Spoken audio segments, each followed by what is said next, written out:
یہ تو پھر میں ابھی تمہارا یہ نوٹس لیتا ہوں کہ تمہاری یہ بات یہ کہاں تک یہ چلتی ہے، یہ کہ حضرت اسماء بنت عمیس رضی اللہ تعالی عنہا حضرت صدیق اکبر کے نکاح میں تھی، اور وقت وصال سیدہ زہرا پاک تمہاری روایات کے اندر بھی موجود ہے کہ یہ ان کے ساتھ تھی، اور پھر بعد میں مولا علی نے بھی ان کے ساتھ نکاح کیا تھا۔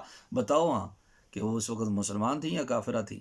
یہ قیامت تک تمہارے اوپر بوجھ ہے کہ حضرت اسماء بنت عمیس رضی اللہ تعالی عنہا حضرت سیدہ زہرا پاک کے پاس تھیں اس وقت وصال، طہارت کی بادشاہ، طہارت کی ملکہ حضرت زہرا پاک کے پاس موجود تھی۔ تو بتاؤ وہ اس وقت کہ نکاح میں سیدنا صدیق اکبر کی تھی، اگر صدیق اکبر معاذ اللہ ثم معاذ اللہ، ہم تو وہ لفظ بھی نہیں لانا چاہتے لعنتی ہو جو تم کہتے ہو، تو حضرت اسماء بنت عمیس کے ایمان کے بارے میں پھر تم کیا کہو گے؟ تو پھر آگے کہتا ہے کہ راوی کہ جب میں نے یہ کہا کہ آپ بھی صدیق کہتے ہیں، یہ تمہاری کتب کے اندر ہے، یہ شیعہ کی کتاب کشف الغمہ فی معرفت الائمہ جلد دوم صفحہ نمبر 685، جب میں نے کہا کہ آپ بھی کہتے ہیں فواسبہ جھپٹ پڑے اس پر، اور واستقبل القبلہ، قبلے کی طرف منہ کر لیا، قبلہ کی جانب منہ کر لیا امام بکر رضی اللہ تعالیٰ عنہ نے، اور پھر آپ نے کیا کہا کھڑے ہو کر؟ نام الصدیق الصدیق الصدیق، 3 بار آپ نے کہا ہاں ابو بکر صدیق ہیں صدیق ہیں صدیق ہیں۔ فمن لم یقل لہ الصدیق فلا صدق اللہ لہ قولا فی الدنیا ولا فی الاخرہ، اور جو ابو بکر کو صدیق نہ مانے، جو صدیق نہ کہے، اس کے ایمان کی تصدیق نہ اللہ دنیا میں کرے گا نہ آخرت میں کرے گا۔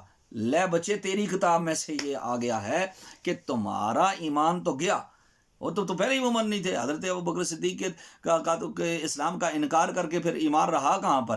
حضرت ابو بکر مومن نہیں ہے، دنیا میں ایمان آیا ہی نہیں ہے۔ نبی کریم صلی اللہ علیہ وسلم ارشاد فرماتے ہیں، کثیر تعداد میں حدیث کتب میں آئی ہے، سوائق المحرقہ میں بھی یہ درج ہے، نبی کریم صلی اللہ علیہ وسلم فرماتے ہیں لو زنا ایمان امتی با ایمان ابی بکر لا رجحا، اگر پوری امت کا ایمان میرے ابو بکر کے ایمان کے ساتھ مقابلے میں ترازو پہ تولا جائے تو میرے ابو بکر کا ایمان بھاری ہو جائے گا۔ ابو بکر صدیق رضی اللہ تعالیٰ کا ایمان اتنا مضبوط ہے کہ حضور فرماتے ہیں پوری امت کا ایمان، اس امت کے اندر سارے ہی داخل ہیں، مولا علی جیسے بھی ہے، حضرت عمر جیسے بھی ہیں، حسنین جیسے بھی ہیں، یہ سارے حضور فرماتے ہیں ان سب کا ایمان ترازو کے ایک پڑے میں رکھو، ابو بکر کا ایمان بھاری ہو جائے گا۔ تم کہتے ہو ابو بکر کا ایمان کہاں سے ثابت ہے؟ والذی جاء بالصدق وصدق بہ سے ثابت ہے۔ تم کہتے ہو ابو بکر کا ایمان کس آیت سے ثابت ہے؟ لا تحزن ان اللہ معنا سے ثابت ہے۔ تم کہتے ہو کہ ابو بکر کا ایمان کہاں سے ثابت ہے؟ وَإِذَا قِيلَ لَهُمْ آمِنُوا كَمَا آمَنَ النَّاسُ سے ثابت ہے۔ تم کہتے ہو ابو بکر کا ایمان کہاں سے ثابت ہے؟ تو قرآن کی آیت والعصر کے اندر جو قسم اٹھائی گئی ہے اس سے مفسرین فرماتے ہیں ابو بکر کا ایمان ثابت ہے۔ محمد رسول اللہ تم کہتے ہو جی کہاں سے ایمان ثابت ہے؟ محمد رسول اللہ والذین معہ سے ثابت ہے۔ تمام مفسرین فرماتے ہیں والذین معہ سے حضرت ابو بکر صدیق مراد ہیں۔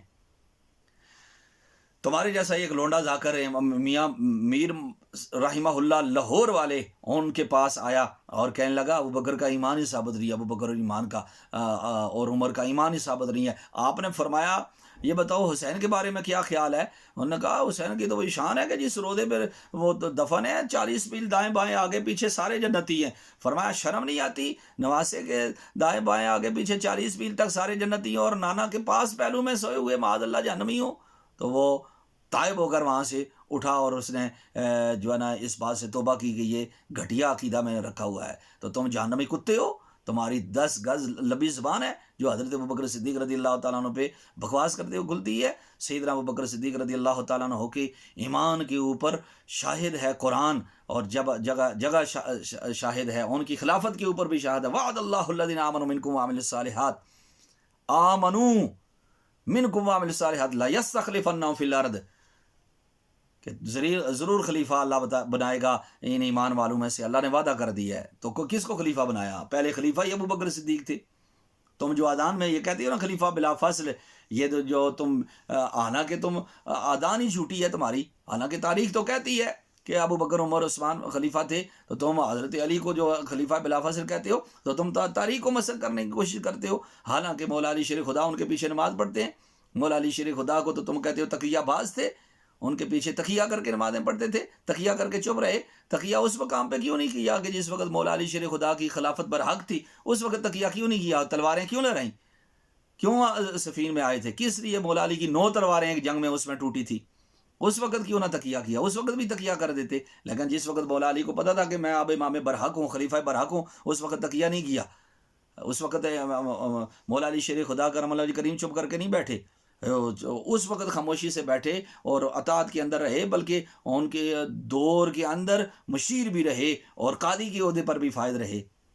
جن کے پیچھے مولا علی نمازیں پڑھیں، وہ جن کی کوئی نماز ہی قضا نہ ہو اور مسجد میں جماعت کے ساتھ قضا نہ ہو، ان کی اقتداء میں نماز پڑھیں، تم ان کا ایمان تلاش کر رہے ہو تو قیامت تک تمہارے قدے کے اوپر بوجھ ہے۔ اس کا جواب دو۔ حضرت اسماء بنت عمیس کون تھیں اور کس کے نکاح میں تھیں؟ حضرت ابوبکر اگر مومن نہیں تھے۔ اس کا جواب دوبارہ پیدا ہو کے آئے، پھر پیدا ہو کے آؤ تو پھر پیدا ہو کے آؤ تو پھر بھی تم نہیں دے سکتے۔ فاتبرو یا اولی الابصار، اے آنکھوں والو عبرت پکڑو، اور فَإِن لَمْ تَفْعَلُوا وَلَن تَفْعَلُوا فَاتَّقُوا النَّارَ الَّتِي وَقُودُهَا النَّاسُ وَالْحِجَارَةُ۔ اگر تم جتنی بھی دلیلیں لانا چاہو حضرت ابوبکر کے عدم ایمان پر تو نہیں لا سکو گے۔ ڈرو اس آگ سے جو تمہارے لیے تیار کر کے اللہ نے رکھی ہوئی ہے۔ آج لیں ان کی پناہ، آج مدد مانگ ان سے، کل نہ مانے کہ قیامت میں اگر مان گیا اور کتابوں سے نہیں تو اپنی کتاب سے ہی مان لو، جس کے اندر درج ہے کہ امام باقر بھی حضرت ابوبکر کو صدیق کہتے ہیں، اور کہتے ہیں جو ان کی اس بات کی تصدیق نہ کرے وہ اس کے ایمان کی تصدیق نہیں ہے، نہ دنیا میں اور نہ آخرت میں اللہ تعالیٰ اس کے قول کی تصدیق نہیں کرے گا۔ اللہ تعالیٰ نبی کریم صلی اللہ علیہ وسلم کے تمام صحابہ کے ادب میں زندگی اور موت